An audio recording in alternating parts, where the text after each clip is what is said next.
one of the popular story in the Bible, especially in Sunday school, is uh, David and Goliath, right? The second one, the second one is what? Jonah, right? Jonah and the whale, right? We're not in the Sunday school, but I want to share it to you about Jonah's life, right? Okay? Let's all stand and let's read our Bible. Jonah chapter 1, verse 1 to 5.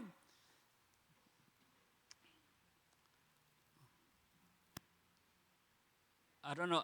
You can, okay. Uh, this is a all-man Christian standard version. Okay? The word of the Lord came to Jonah, son of Amittai. Get up, go to the great city of Nineveh and preach against it, because their wickedness has confronted me. However, Jonah got up to flee the Tarsus from the Lord's presence. He went down to Joppa and found a ship going to Tarsus. He paid the fare up and went down into it and go to with them to Tarsus from the Lord's presence. Verse 4, then the Lord heard a violent wind on the sea, and such a violent storm arose in the sea that the ship threatened to break apart. The sailors were afraid, and each cried out to his God. They threw the ship's cargo into the sea to lighten the load. Meanwhile, Jonah had gone down to the lowest part of the vessel and had stretched out and fallen into the deep sleep. Hallelujah. Thank you. You can sit. You can sit now. Hallelujah. Look at the Jonah's location map, where he start. Okay. This back. Jonah, he start from Jerusalem, right? From Israel, going where? Going to Nineveh. But the problem is because he afraid about the Assyrians, right? The Nineveh. He's going from the Tarsus. You know what Tarsus is? From Spain, right? It's very far. That's why there's a fish there. Right? from Tarsus going to Joppa again, right? Okay. Jay Leno, right? Jay Leno frequently does a man on the street interview, and one night he caught some young people to ask them question about the Bible. Mr. Leno turned to the young man and asked, who, according to the Bible, was eaten by the whale? The confident answer was Pinocchio. Okay. Unfortunately, some in the church are just clueless about the book of Jonah. Right? When we open the book of Jonah, we must ask, as one of the preachers said, is this the tail of the whale or a whale of the tail? Right? Some in our enlightened day think that the story of the fish swallowing a man is simply too amazing to believe. They obviously don't research history often. The following document account is just one of the several Jonah-like incidents. Look at the screen. In February 1891, okay, the Star of the East was whale hunting of the Falkland Islands in the South Atlantic. While pursuing a large spear whale, one of the two boats was capsized by the Leviathan. The hunters went on to kill the whale, but fear of two their men had drowned. One is John Barclay, was one of the missing fishermen. The crew mourned their loss, but also had a tremendous task of preparing this giant monster. They worked until midnight, removing blubber from the 80-foot long and 80-ton fish. You know, every 1 ton, equivalent of 1,000 kilogram. You know how big it is, how heavy it is? It's 80 tons, means 80,000 kilogram. The fish is 80 foot, means from here to there, at the end. That's the 80 foot long. Okay? Now, that the next morning, they hoisted the whale's stomach on deck. To their surprise, they saw faint movement. Deep Purvel investigate the incident. It verified that James Bartley was indeed the reason for movement. When the stomach was cut open, Bartley was found unconscious. He was bathed in a seawater and placed in the captain's quarter for 2 weeks. He was confused and mentally disturbed. Yet, in 4 weeks, he had fully recovered and he was able to recount his experience. From the rest of his life, he carried the scars of bleaching white face, neck, and hands from white gastric acid. Okay? While we have good reason to believe this story, there is a second miracle in this book that adds its incredible credibility.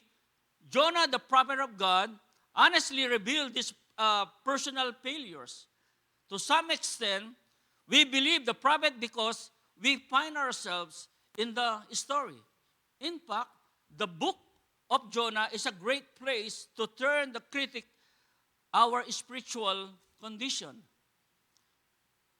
Those that desire to see God move in the church must grasp this truth. We will never see the movement of God collectively until we experience personally. Eh?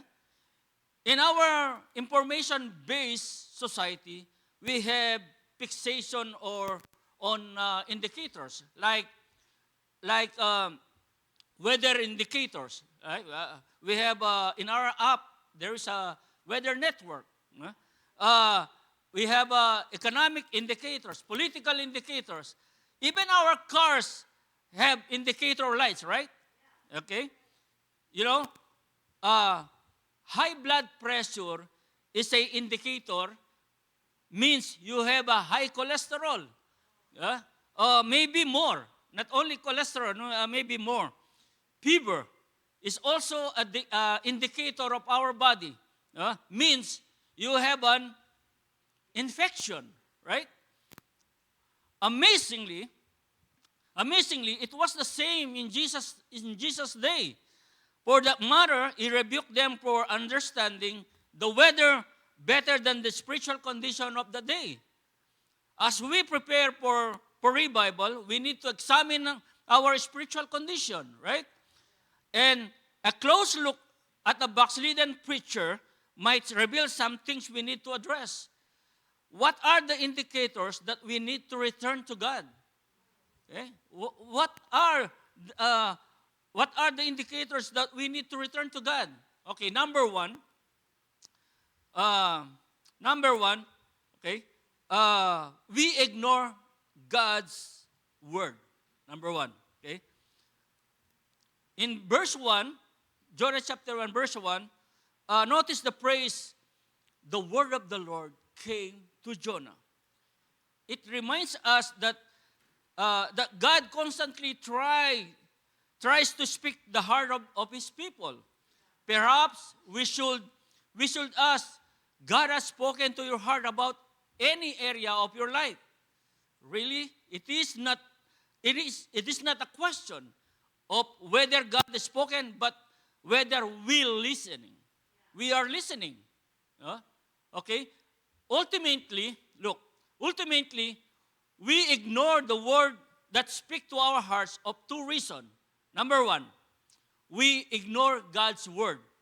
Imagine how Jonah felt when he heard the Spirit says, go to Nineveh. Okay? He didn't like it at all. He don't like it. Why? Concerning the Bible, someone wisely observed, sin will keep you from this book. Or this book will keep you from sin.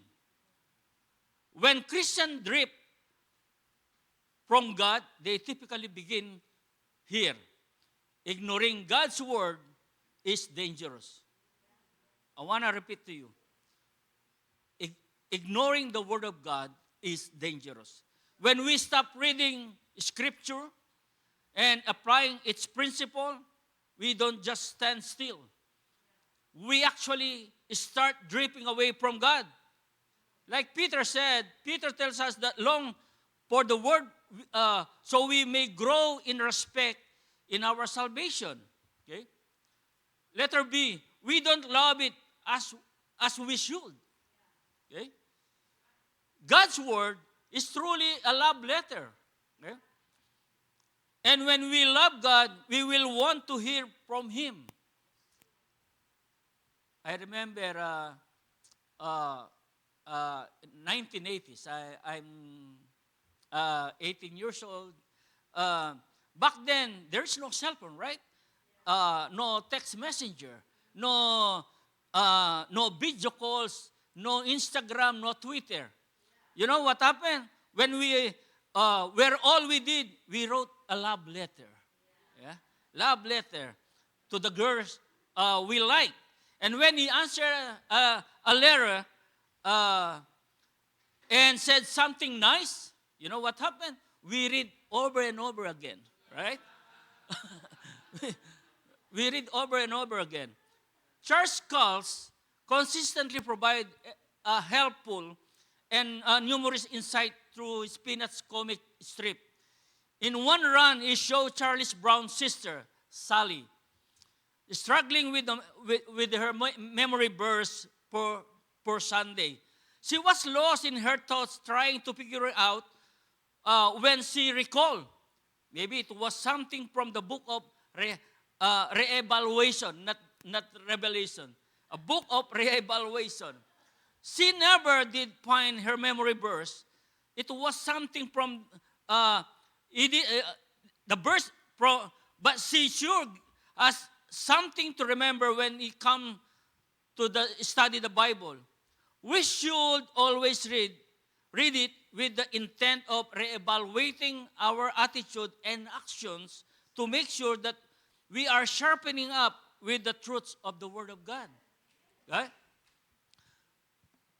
Ignoring God's word is an indicator that you need to return to God. Don't ignore it. Okay? Secondly, okay, we harbor hidden sins from the past. Look at, go to Nineveh, verse 2, go to Nineveh, go to the great city of Nineveh and preach against it, because its wickedness has come up before me. A drunken husband snatched up the stairs quietly. He looked in the bathroom mirror and bandaged the bumps and bruises in his face. He had received in the fight earlier that night. He then proceeded to the climb into bed, smiling at the thought that he had pulled one over on his wife. When morning came, he opened his eyes and there stood his wife.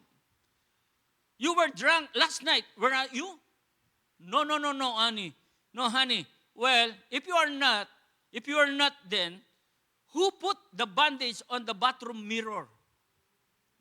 Who put the bandage on the bathroom mirror? You know what happened? When in the front of the glass, the bandage, he put it in the mirror, not in the face, okay? Because he's drunk, okay? Okay, have you ever tried to hide your sin? Maybe you did it years ago, but you have never confessed it. Try to apologize for it. Instead, you hope to sweep it under the rug or hide in the closet. Maybe the sin was committed against a loved one or friend. Maybe it was an act of pleasure seeking. But this is the issue. You must address it spiritual impact on your relationship to God. Okay? With God. Jonah had harbored a hidden sin from his past. Look at the phrase, go to Nineveh. That's the command. Okay? He hated Nineveh. He was prejudiced.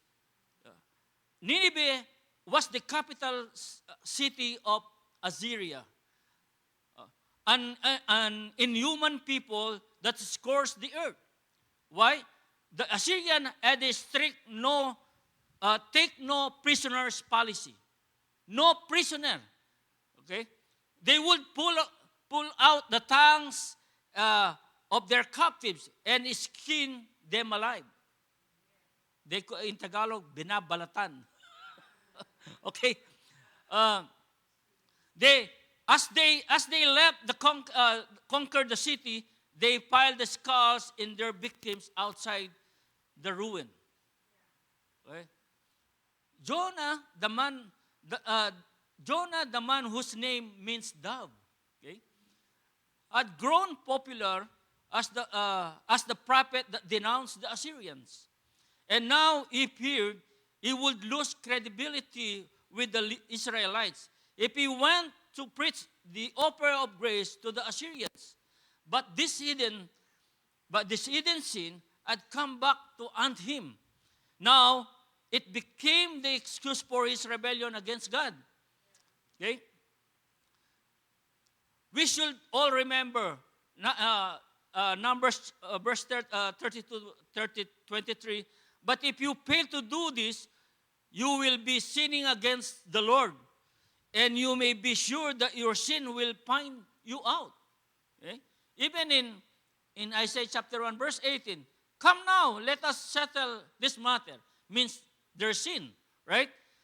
Come means a word of invitation. If you harbor a sin, if you harbor a hidden sin, this indicates that you need to return to God. Don't hide your sin. Confess it, right? The third indication, we neglect our evangelistic responsibility. Okay? Verse 2, God told Jonah to preach against Nineveh. Most people know that the Jews are chosen people, right? But have you ever thought that about what they were chosen to do? They were chosen to take the knowledge of God to the nation. When God calls Abraham to become the father of his people, the Lord told the patriarchs, out of your seed will the nation will be blessed. God trusted evangelism to his people. Okay? And now the church is under the Great Commission, right? Under the Great Commission of our Lord. We have responsibility to carry the gospel to the world, right? The question is, are you sharing your faith? Interestingly, this story illustrates the redemptive work of God in the world. Okay?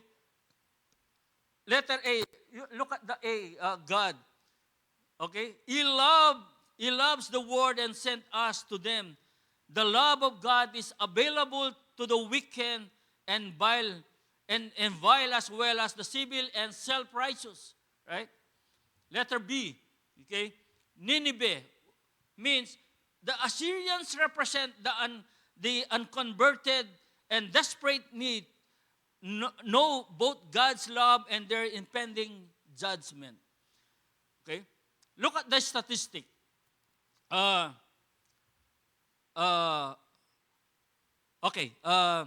prophet represents one of the share Jonah, the prophet, represent the one sent to share God's love. He was glad to speak from God to the good people, but to refuse to speak those that appear and need to the gospel the most, right? Look at the map, the statistic. This is the statistic. Uh, more, more than 3 billion people, more than 3 billion people worldwide are considered unreached people group, unreached with the gospel. That means they have little, no one chance of ever hearing about Jesus, His sacrifice, and His free gift for salvation. That with tens of thousands of unreached people dying every day.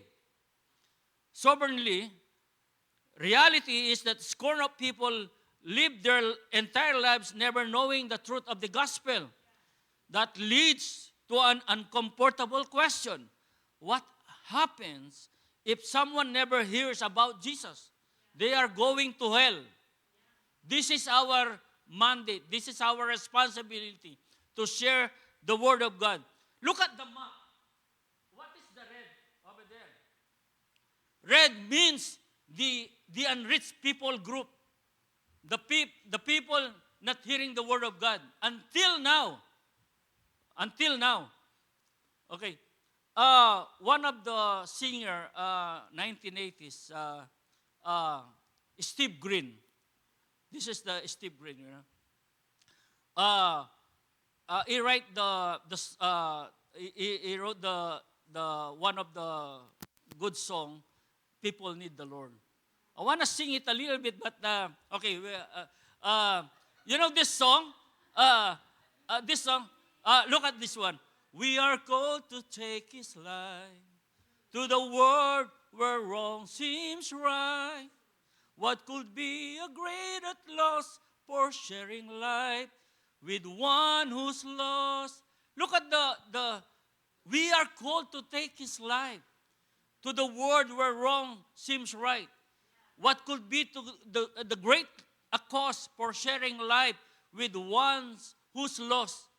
Our indifference to the lost is an indicator we need to return to God. Look at the word today.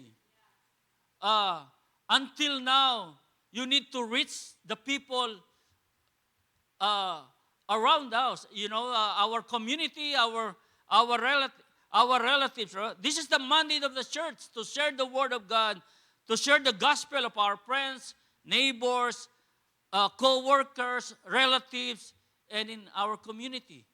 Right? Number 4, indicators. Fourth indicator. We decide to deliberately disobey God. Jonah verse 1, verse 3, he said, however, Jonah ran away from the Lord and headed from Tarsus. Okay? Notice the single word, however. However, Jonah knew exactly what God requires. Yeah? However, instead of listening, he decided to willfully disobey. Disobedience is a gentle word of rebellion. Okay? It's a gentle word of rebellion. For some reason, we have come to believe that God is willing to bargain with us over His commands. We tend to think that it is reasonable for God to make exemption to His rules, or at least compromise so some degree in its expectation.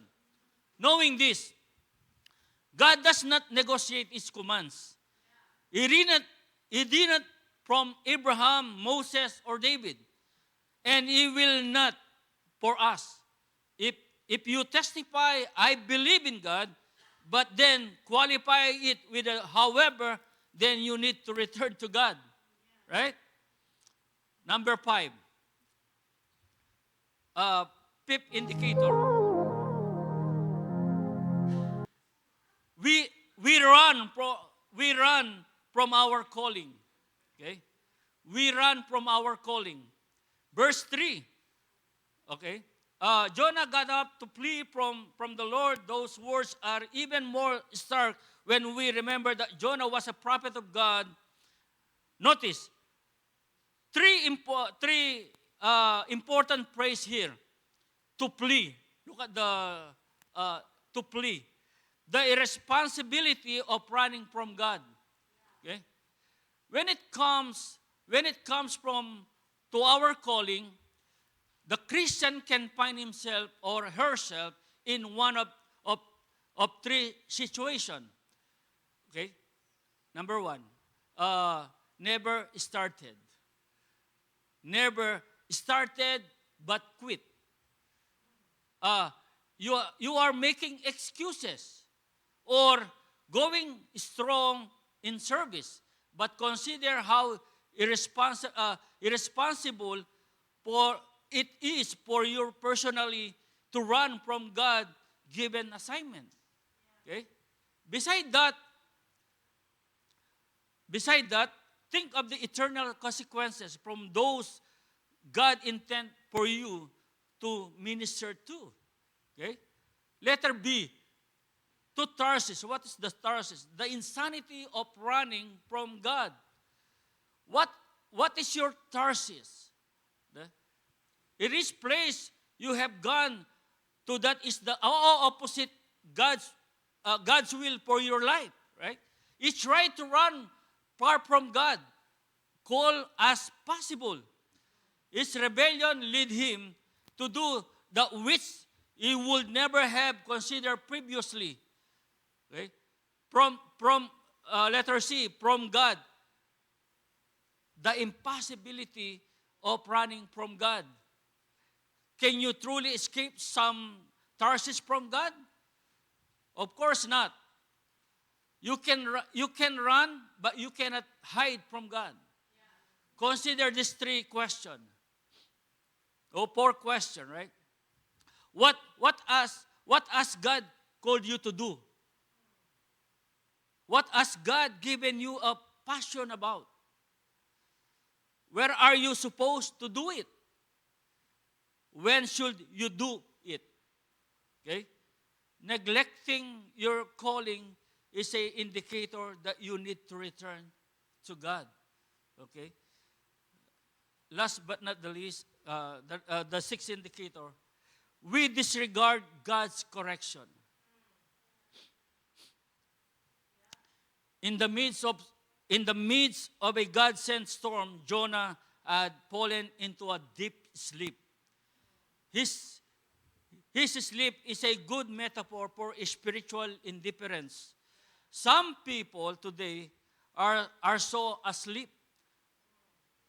that they completely miss what God is trying to say to them. While the next message addresses this further, we must remember that the Lord disciplined the one He loves and chased everyone He accepted as His son. Hebrews chapter 12, verse 6. Okay? The conclusion is this. So how do you return to God? You know John Newton? This is the John Newton. John Newton, the author of Amazing Grace. Okay? John Newton discovered grace and forgiveness through humility, honesty, and confession. Newton signed on with a slave ship leaving from Africa with its cargo. He was an experienced sailor and navigator, but his cursing and blaspheming turning hardened sailor hears read. The ship was caught in the horrible storm. It was taken in water. The crew had to pump 24 hours a day to stay afloat. But the constant wind rocked the boat so dangerously that the sailor had to tie themselves to the deck to keep from being swept overboard. At one point, several of the crew tried to throw John Newton, eh, to overboard. They figure that God was punishing like Jonah of the Old Testament. The captain declared that the only way to ship would make it to safe harbor was by the power of God, by the God's power. He commanded everyone, including Newton, pray, to pray. And then God, if you through Newton pray earnestly, make good your word, cleanse my vile heart. And after 4 weeks of storm and constantly brushes with death, the ship limped into an Irish port. John Newton, former free-thinker, former slave traders, and atheist, declared his faith to Jesus, in Jesus. He became a well-known preacher and writer. In fact, we chiefly know him as the author of hymns, Amazing Grace. Hallelujah. Hallelujah. Thank you, Lord God. Let's all stand and let us pray. Hallelujah. Thank you, Lord God. We bless your name, Lord God. Hallelujah. I want to repeat my points. Okay. Sometimes we ignore God's word. We harbor hidden sin from our past. We neglect our evangelistic responsibility. Sometimes we decide to deliberately disobey God. We run from our calling and we disregard God's correction. Hallelujah. Hallelujah. Let's bow our heads. Hallelujah. Father God, just like Jonah, we need to return to you, Lord God. Many times we ignore your word. We spend more time to the other things than reading your words, Lord, to study your word. And Lord God, we cannot hide anything from you, Lord. If there is something that had hidden sin in the past, Lord, forgive us, Lord. Hallelujah. You call us not only to be saved, but to share the gospel with others, Lord. Remove our selfishness in our hearts, Lord God, and give us genuine burden for the souls, Lord. Hallelujah. Hallelujah. Lord, disobedience is a gentle word for rebellion. Lord, teach us, Lord God, to follow you and to trust you, Lord God. And you know all things, Lord God. Sorry for ignoring your calls, Lord. Father God, in our disobedience, you discipline us because you love us, Lord God. Thank you for your presence, Lord. Hallelujah. Thank you for your presence, Lord God. Lord, we also pray for those who need healings, Lord God. In the name of Jesus, touch their body and heal them right now. In Jesus' name, Lord God. And for those who are in needs, Lord, fill them with the emptiness, Lord God.